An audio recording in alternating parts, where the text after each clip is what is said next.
Foolio on what he wants to be remembered as when he dies. In the event you do pass away, what do you want to be remembered for? As a funny, fair-hearted young man who loved his people. I think about death every day. Like, I could die today, or I could lose one of my dollars today. Are you afraid of it? Why not? Some people are. Like, I done been shot before.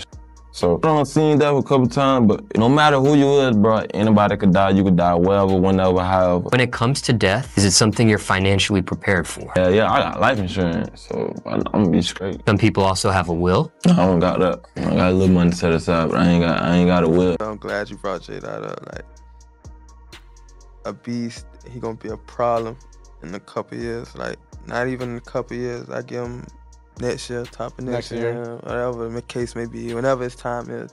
He'll be up here next year. I'll be sitting down with him next year. A beast, problem. You know what I'm saying? Like, when we recorded that song, like, I knew it then. Like, we in the studio that night, I'm just vibing. Like, got the engineer pulling up beats. That beat pull up and shit. He just in there chilling. You know what I'm saying? We wasn't even supposed to be recording that. We just vibing. Word. I pull the beat up. I'm finna get her to get on. I'm like, I'm just listening to the beat. I'm like, man, I can't come up with nothing to come on. I'm like, come on, Dot. You know what I'm saying? I put him on the spot. And I know him, like when he first started coming around, like, he wasn't on that shit. Like, I know he a rapper, I know he can rap, but he wouldn't like really speak out type shit. Yeah, like that shit. I put him on the spot.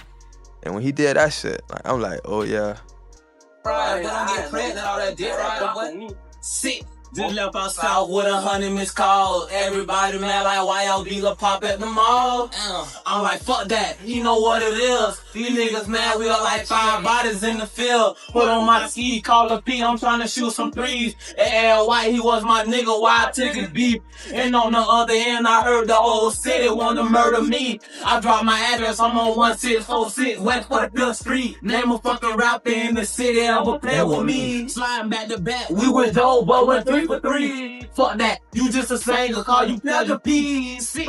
I heard these niggas wanna murder me. No Quano took this, put that chopper up. Looking and hanging out their window, Project screaming they can't fuck with us. I'm TTB, cause I'm trained the bus. Know you a demon, but that chopper turned this whole team to angel dust. Could've killed the rapper, but the rhyme, but the driller, bro. Bitch, I'm on my body eating mollies, I'm peeled up, but like a pedophile. And at what age was Charles when his dad passed?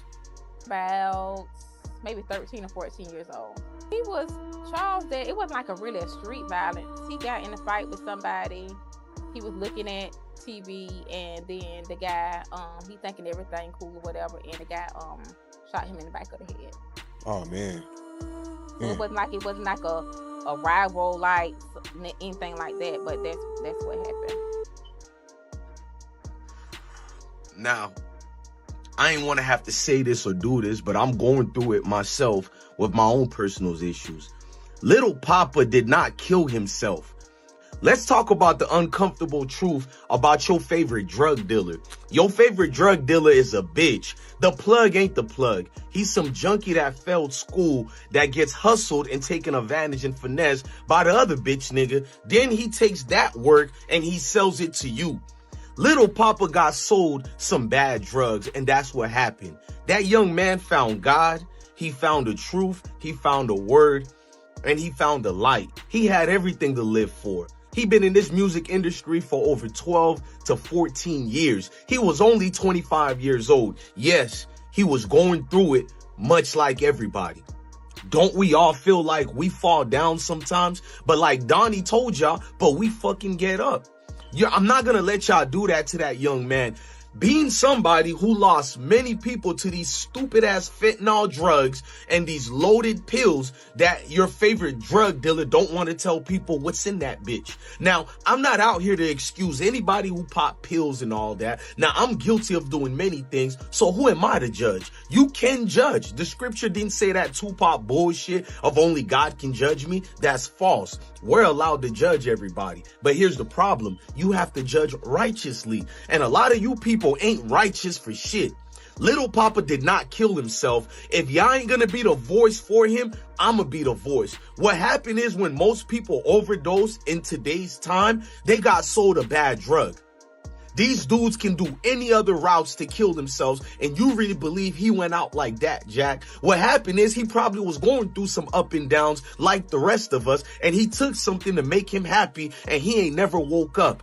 I can raise my hand and say I lost 3 people in the last 6 years to bullshit fentanyl, but we don't want to talk about it. I believe every drug dealer you catch who sold you a bad pill or some laced up weed, call the police on them, call the feds, the FBI, the NSA, the CIA, and I don't give a fuck what you bitch niggas called me. I ain't never snitched on a nigga a day in my life, but to get rid of germs in our community, get them the fuck out the way, bro. What part of the game is this, bro? I usually keep my mouth closed. I believe the streets is the streets, and if you play in it, you get what you get. But god damn, what part of the streets is to sell us laced up drugs that we can't come back from? It's bad enough we couldn't come back from crack. Yes, it's the CIA, but ain't nobody force you bitch ass niggas to sell it to your own people. And that's the real truth. Little Papa did not kill himself. He fell victim to another bitch nigga. This footage has the internet in a chokehold. Clips are flying across timelines claiming affiliates of Giulio Foolio were somehow connected to Lil Papa's death. Comment sections are calling it retaliation. Threads are piecing together old beef like it's a crime documentary. But here's the uncomfortable question nobody wants to slow down and ask. What if that narrative is completely wrong?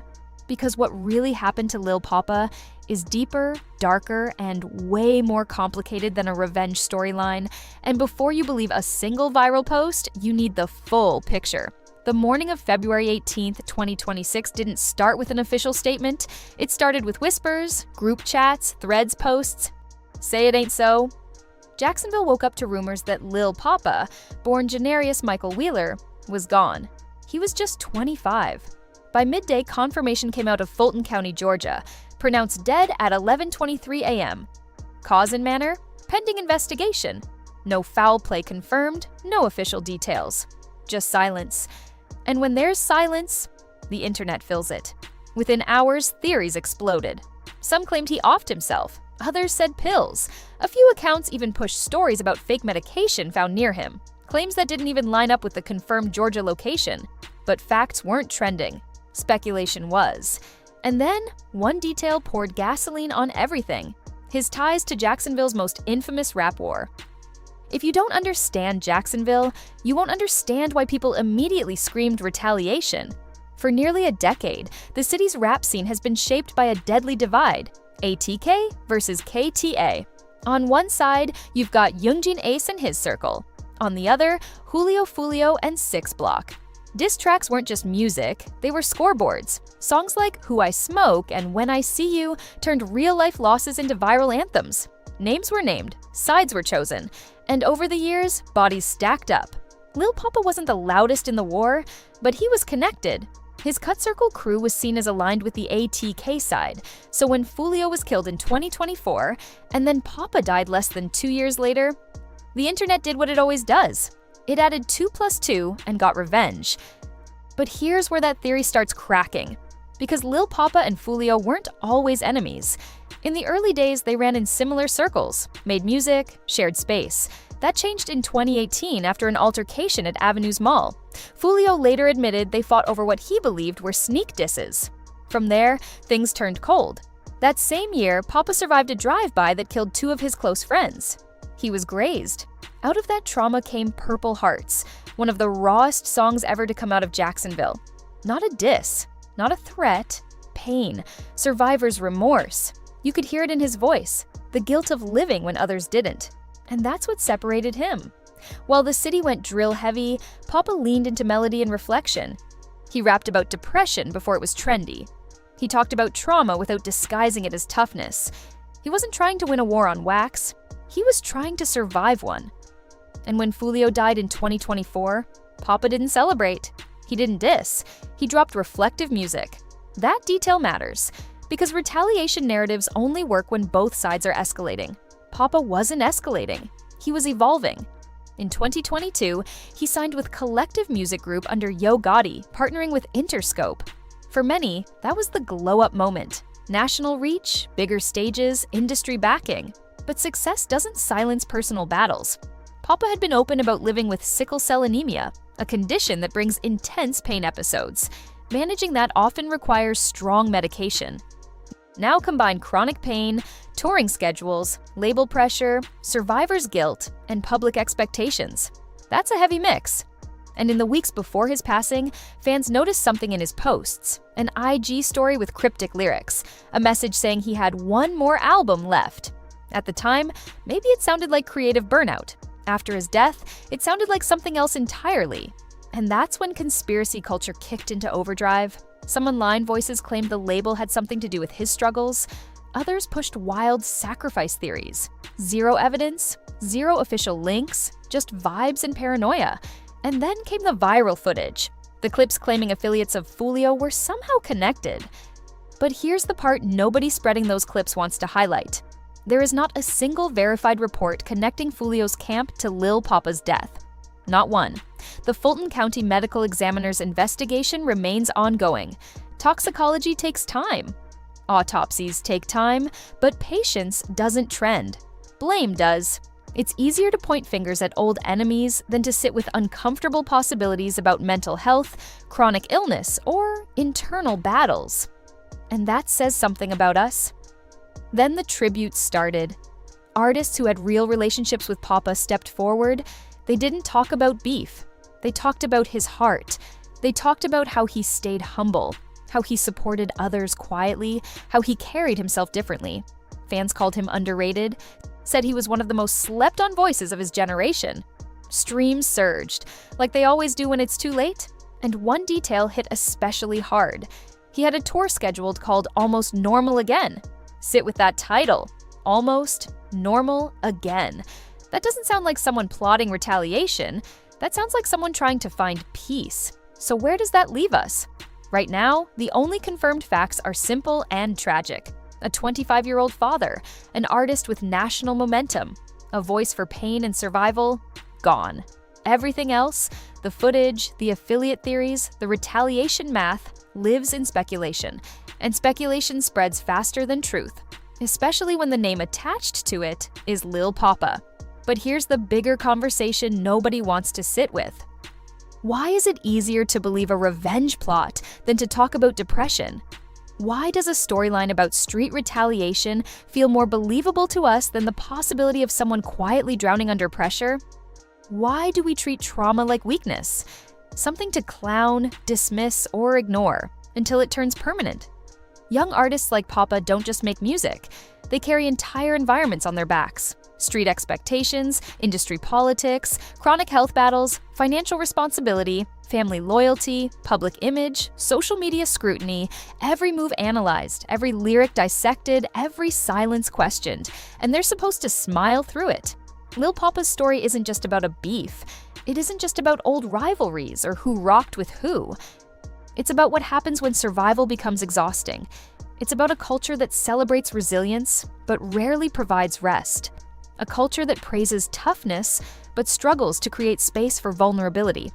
We tell artists to stay strong, but we don't always ask if they're tired of being strong. And maybe, just maybe, the most disturbing part of this entire situation isn't who the internet is blaming. It's how quickly we needed someone to blame at all. The investigation is still ongoing. Facts will come out when they come out. But until then, viral clips aren't evidence. Old rivalries aren't proof. Conspiracy threads aren't journalism. What we do know is this. Lil Papa left behind a catalog that hits different now. Songs about pain that sound louder. Lyrics about fighting through darkness that feel heavier. Confessions we might have skimmed past before now feel like warning signs. And that's the part that lingers. Sometimes the quietest battles are the deadliest. And sometimes the strongest voices are carrying the heaviest silence.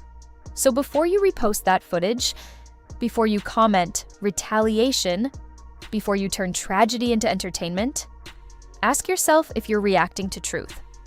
Or just to a narrative that feels familiar. Long live Lil Papa. If his music meant something to you, run it back. If someone in your life's been moving different lately, check on them. For real. Because not every loss comes from an enemy. Sometimes it comes from a war nobody else can see. And those are the ones we miss the most. If you made it this far, drop your favorite Lil Papa track in the comments. Let's celebrate the music, not the rumors. Let's talk about the verses that helped you through something, the lines that felt personal, the records that proved he was more than just a headline. Because at the end of the day, that's what lasts. Not the speculation, not the viral clips, not the conspiracy threads, the music. If you appreciate content that slows things down, looks at the full picture, and goes deeper than what's trending for 48 hours, make sure you hit that subscribe button. We're not here for clickbait. We're here for context, for truth, for conversations that actually matter. Turn on notifications so you don't miss the next breakdown. And if this video gave you a different perspective, share it with someone who's been caught up in the rumors. Until next time, stay aware, stay solid, and don't let the internet think for you.